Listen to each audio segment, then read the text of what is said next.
Olá, cumprimento os participantes e os organizadores deste renomado evento que destaca o campo educacional e as suas pesquisas. Apresento a pesquisa intitulada Percursos Formativos de Estudantes de Pedagogia do IFC Campus Rio do Sul, interrelação entre o ensino remoto e o ensino presencial. O texto é de autoria de Solange Aparecida de Oliveira Heller, professora do Instituto Federal Catarinense, e pós-doutoranda em Educação pela Universidade Federal de Santa Catarina. O texto tem como coautoria a professora doutora Ione Ribeiro Vale, professora do PPGE da UFSC, e também a minha supervisora do estágio pós-doutoral. Trata-se de uma pesquisa qualitativa, na perspectiva da história e das trajetórias formativas de futuros professores, pedagogos e pedagogas.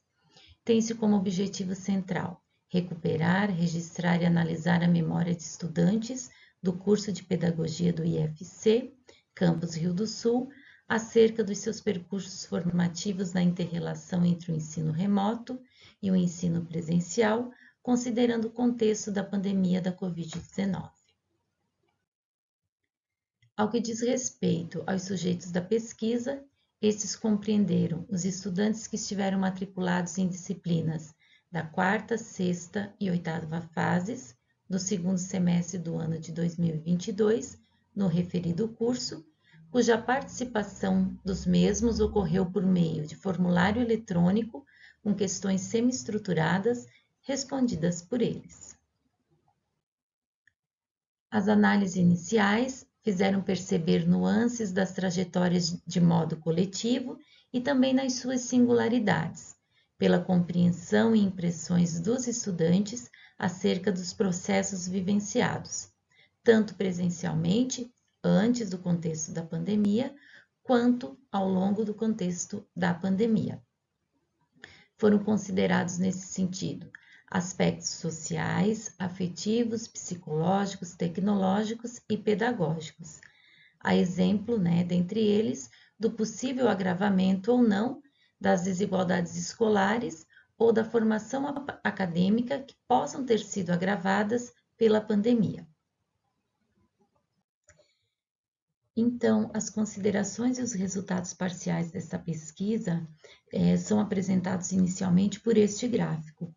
Quando perguntado, ao estudante qual a melhor forma de adaptação para o seu processo formativo no curso de pedagogia, se o ensino remoto ou o ensino presencial, nós tivemos dos 38 respondentes participantes da pesquisa, um percentual de 14% que indicou o ensino remoto como sendo mais adequado e o que melhor se adaptava às suas condições, e 86% dizendo o contrário, que o ensino presencial é que seria a melhor opção e é aquele que melhor se adaptava às suas condições de processo formativo no curso de pedagogia.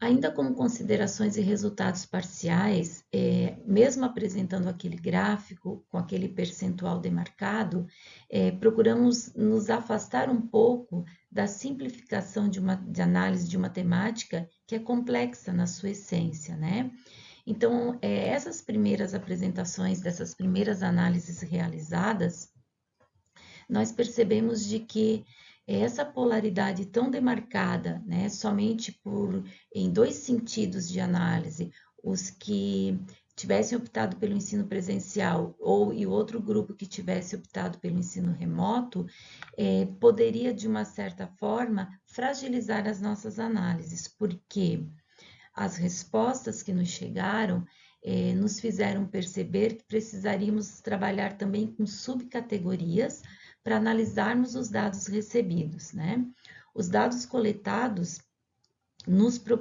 propuseram outras tantas questões e possibilidades interpretativas, que algumas nós iremos apresentar aqui, mas outras também ficarão para produções, e análises futuras, que também é uma pretensão das autoras.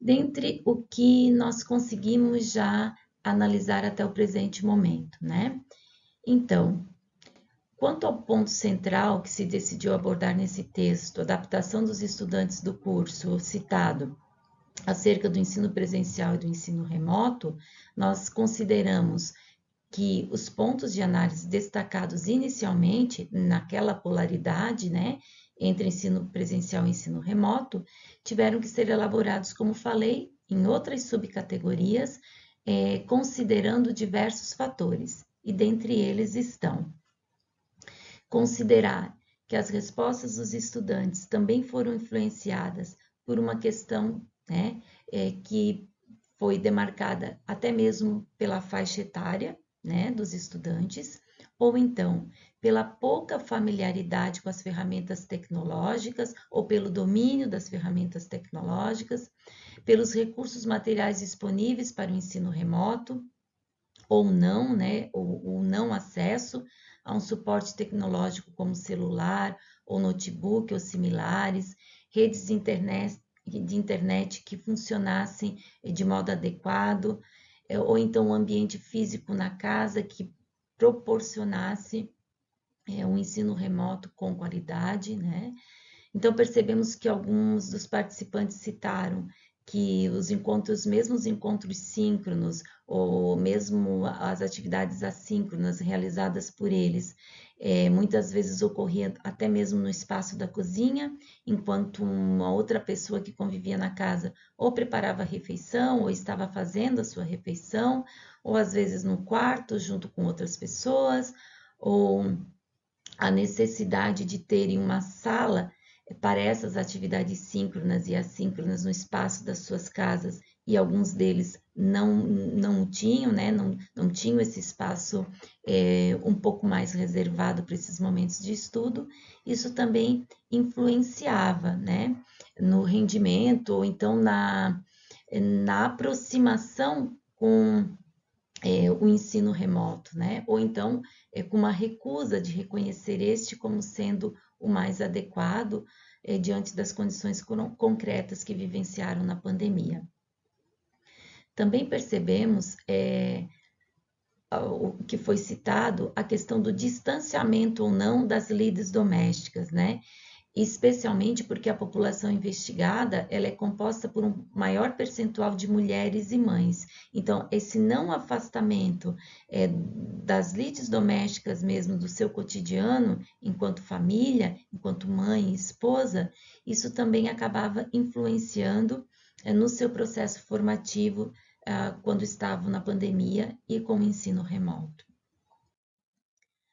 Também exerceu força o fato de o estudante ter sido ou não atingido diretamente com o vírus, né?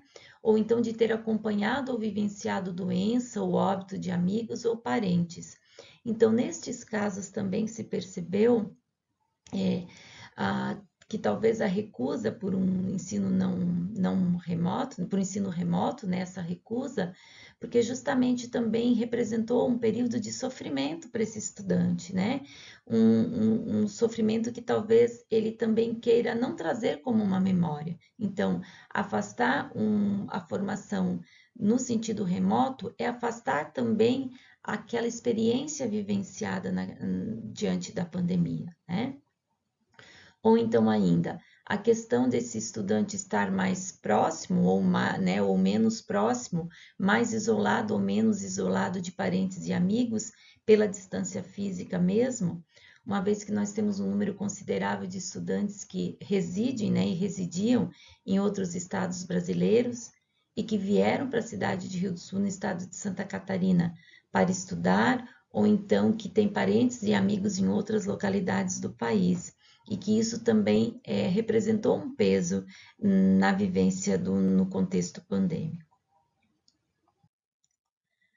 Também a realidade de ter sido atingido por desemprego, né, no período da pandemia, isso foi experienciado por boa parte dos nossos estudantes do curso investigado, pois eles atuavam como estagiários remunerados, né, em escolas e creches, e com o fechamento das mesmas por algum período da pandemia, eles foram dispensados dos seus espaços laborais e também ficaram sem receber o salário, né, a remuneração própria daquele trabalho.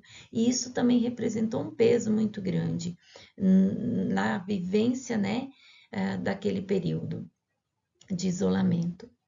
E ainda percebemos que os estudantes, né, que além de terem vivenciado as tramas e os dramas da pandemia, sentiram também, alguns deles declararam, esvanecer o sonho de cursar pedagogia de modo presencial em uma instituição pública, federal, né?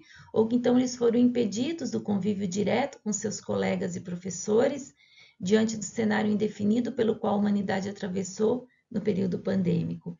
E isso foi percebido com muito mais força naqueles estudantes ingressantes no ano em que se iniciou o período de isolamento, né? Os estudantes que foram os ingressantes do ano de 2020. Então, muitos deles também relataram que a opção pelo curso de pedagogia era justamente por ter buscado um curso presencial, né? Então, também nesse certo sentido, uma ruptura com aquilo que eles desejavam e tinham buscado para o seu percurso formativo enquanto pedagogos e pedagogas. Enfim, são tantas as nuances e variantes que não se pode esgotá-las neste texto e nem mesmo com esta pesquisa, né? Mas nós partimos da premissa que nós temos também a intenção de retomarmos algumas dessas questões em produções futuras, né? E divulgarmos os resultados, porque esse período vivenciado, né? Pode indicar também parte da nossa condição humana, né? Do nosso ser e estar no mundo e no tempo contemporâneos. E como esses efeitos da pandemia também nos atingiram diante de uma situação inusitada que nunca foi imaginada pelo campo educacional, né? Pelo contexto educacional, e que nós tivemos de enfrentar, não só Rio do Sul, não só o curso de pedagogia, mas enfim, Brasil e grande parte também aí das sociedades, né, no sentido global. Então, aqui algumas referências utilizadas nessa pesquisa, e nós agradecemos imensamente a oportunidade de divulgarmos, ainda que parcialmente, os resultados obtidos até aqui. Agradecemos e desejamos um excelente evento para todos nós. Muito obrigada.